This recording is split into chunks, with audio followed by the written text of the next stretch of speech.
The Kuva weapons so far have been nothing short of absolutely bloody glorious, and I had a fantastic time building and testing them. When I saw the Kuva Twin Stubbas, I couldn't help but thinking, same critical chance, same critical multiplier, what are you thinking, DE? But then I saw it. A lot more bullets and a lot better fire rate, so we're gonna be playing this one Dex Furis style. Hey guys, welcome back. As always, my name is Leyzar, and today we're gonna be diving deeper into this secondary weapon. Now, as per the usual, I'm gonna have a cheapo build, something affordable that mostly anybody can build.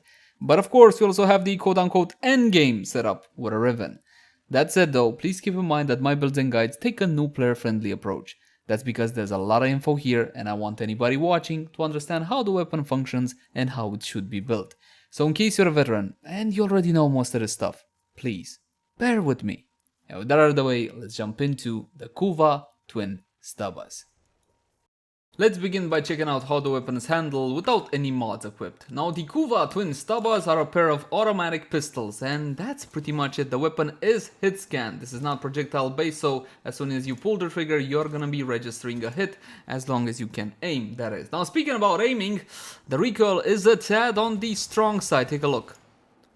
It does climb up significantly, but there's good news. Pretty much in the same way as the Secura Dual Sistra axe, at full fire rate, the weapons no longer move. Check it out. So I'm at full fire rate, they do stabilize, so you're not really gonna have any sorts of problems hitting your target. All you gotta do is keep that trigger finger pressed down. And you know what? The magazine more than supports that.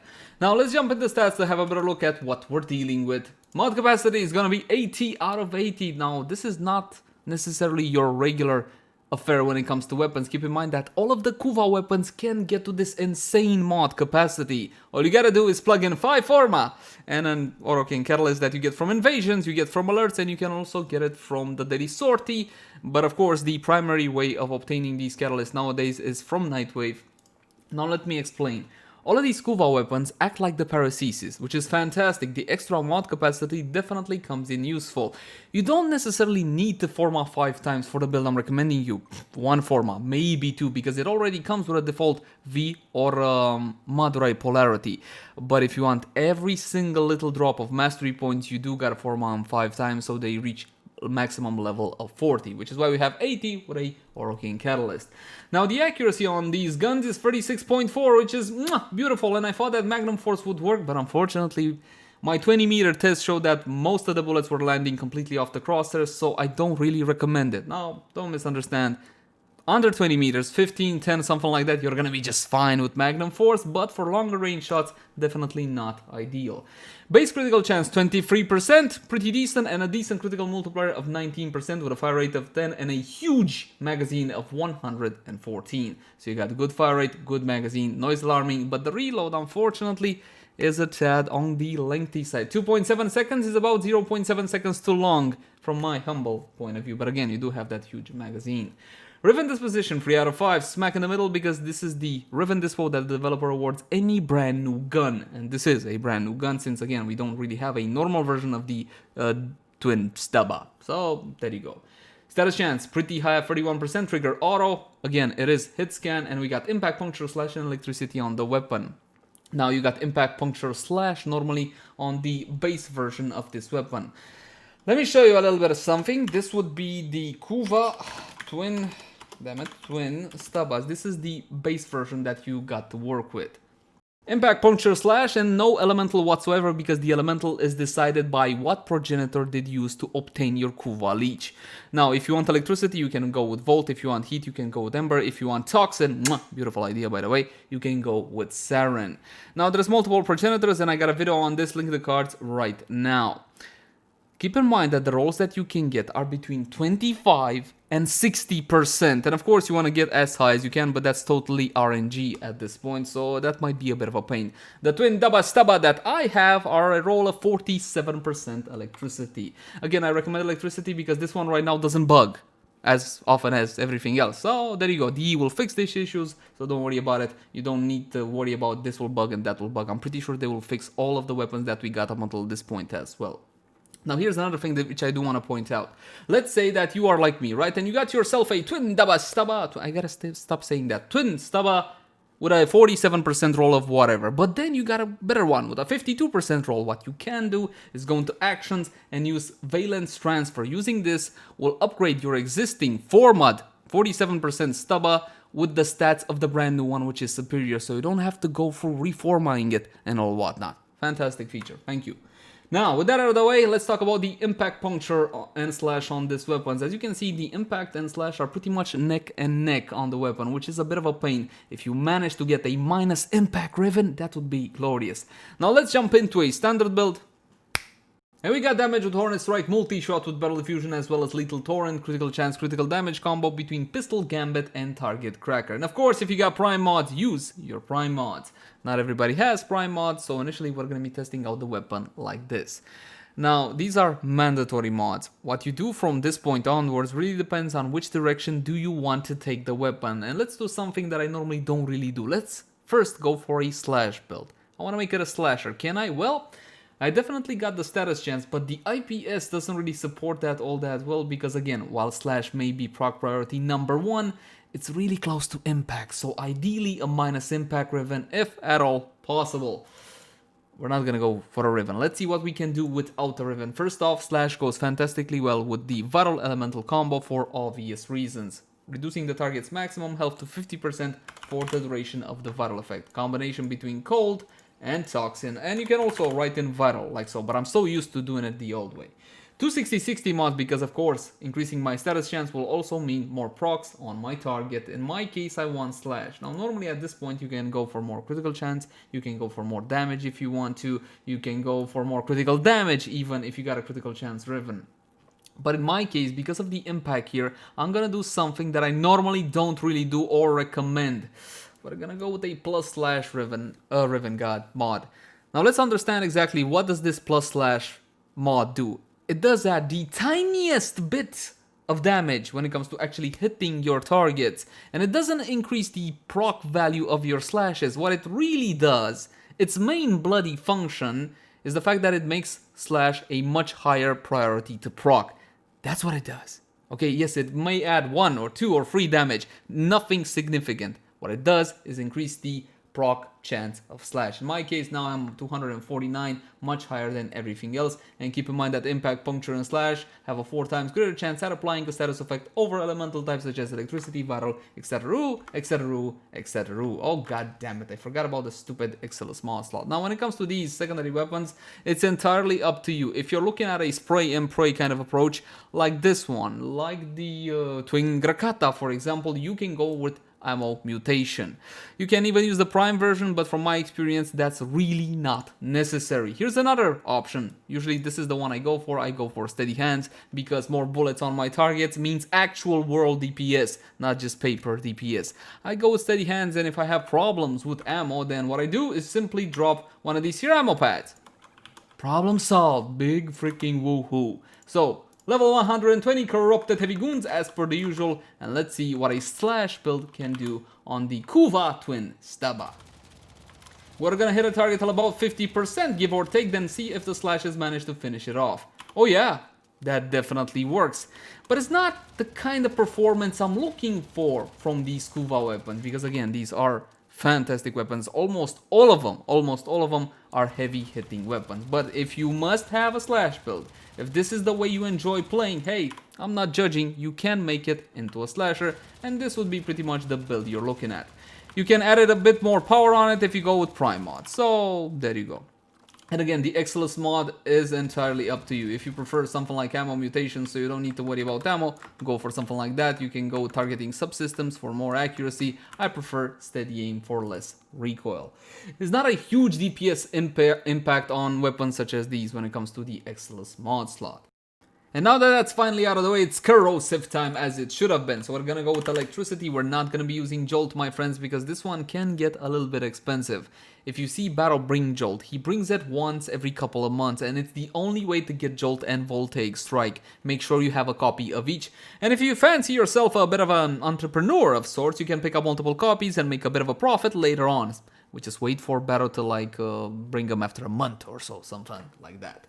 But in this case, for the sake of having a cheap build on, we're going to be using Convulsion with 90% electricity. And instead of Maim, because right now it's entirely pointless, What we can go for is, well, you decide. You decide. Critical chance. You can go for crit if you so desire, and this one is called Hydraulic Crossers. It's a fantastic mod which is not worth more than 5 plat on the trade chat. On headshot, 145% critical chance when aiming for 9 seconds. And I'm fully aware that a lot of you guys love crit. You know what? I love crit as well, so you can go for something like this.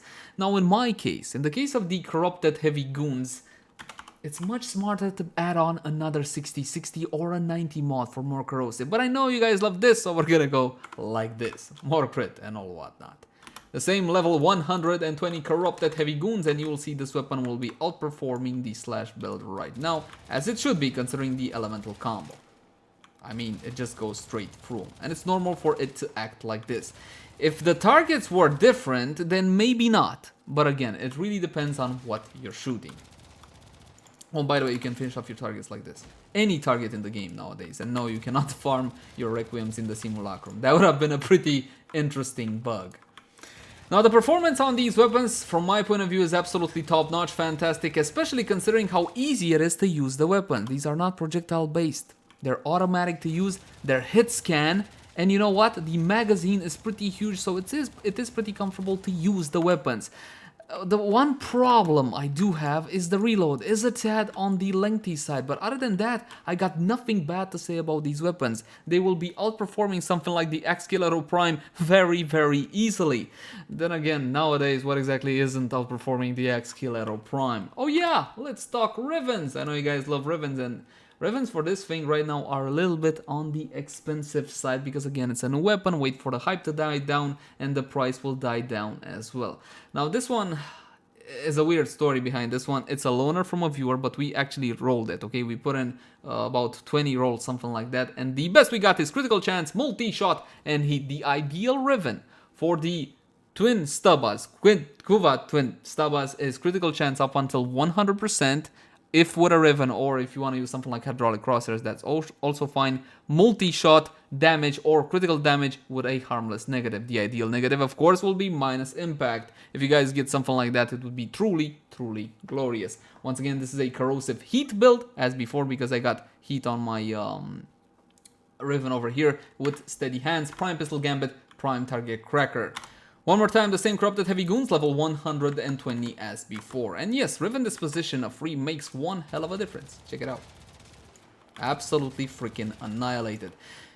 My friends, considering the amount of bullets the Kuva Twin Stubbas unleash, I would go for a little bit of punch through as well. I don't know exactly what you prefer to sacrifice. There's not a whole lot that you can sacrifice, especially if you have a Riven, but if you get some punch through, it will work wonders. The problem with punch through is that it doesn't always guarantee you a benefit, right?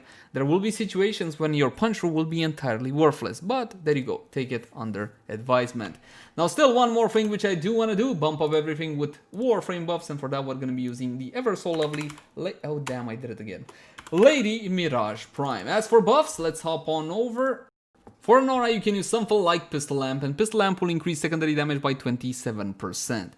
To be honest, it's not a huge increase. Yes, it does increase the elementals on your weapon as well, but I would recommend Corrosive Projection against Grineer. Or you know what, forget about it entirely and just use whatever makes you feel a bit more comfortable with your Warframe. For example, a lot of players enjoy playing with Energy Siphon, even though that the benefit this one provides is so ever so tiny. So tiny. But again, there you go. It is an option. When it comes to Arcanes, these are a lot more impactful. I would go with Arcane Avenger on mostly everything, at least one. This is one of the last bonus additive after critical chance effects, especially considering that they nerf Maiming Strike now. 30% on everything, my friends. On your primary, on your secondary, on your melee. It's huge, and yes, they do double stack, link the cards right now. But the problem is you gotta get damage down, so there's a bit of a trade-off there. Still lasts for 8 seconds. For the secondary Arcane, we're gonna be going for Arcane Precision. This one is much simpler on headshot, 80% chance for plus 120% damage to secondary weapons for 8 seconds, and the usual plus 1 Arcane Revive.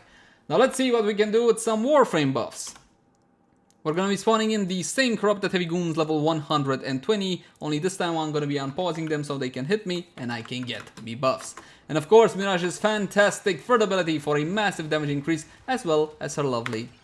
Now, let's see what the weapon can do. Oh, of course. Now, keep in mind, that's beautiful. I just like it, I'm sorry. I like it a lot. Must be something wrong with it. In any case, Mirage has the gift of making most weapons seem extremely powerful. Now don't misunderstand, these weapons, the Kuva Twin Stubbas, don't really need any Warframe buffs to shine. They are fantastic secondary weapons that you should have in your arsenal. They're easy to use, they're very powerful, and you know what? They can go toe-to-toe with a lot of secondary weapons. I mean, if the weapon came out more sooner in the year, it would have definitely made my top 10 secondary weapons. What exactly in the list, I don't know, but again, definitely worth picking up this weapon. Try to get a high roll, try to get a roll with Toxin or Electricity or Heat. These are my top 3 choices. As always, my name has been Leyzar. Thank you guys so much for watching. Like, favorite, share, and subscribe if you enjoy the content. If you got any sorts of feedback for me, I would love to read it in the comment section down below. Oh, also in the comment section down below if you guys want to suggest a particular piece of content. Now, in all honesty, I can't exactly guarantee you that it'll be done by next time or even within a week, because these things can take a little bit of time to make, but what I can promise you is that I will be reading through each and every comment. You can also find me on Twitch, Facebook, Twitter, all the usual places. Until next time, my friends, bye-bye.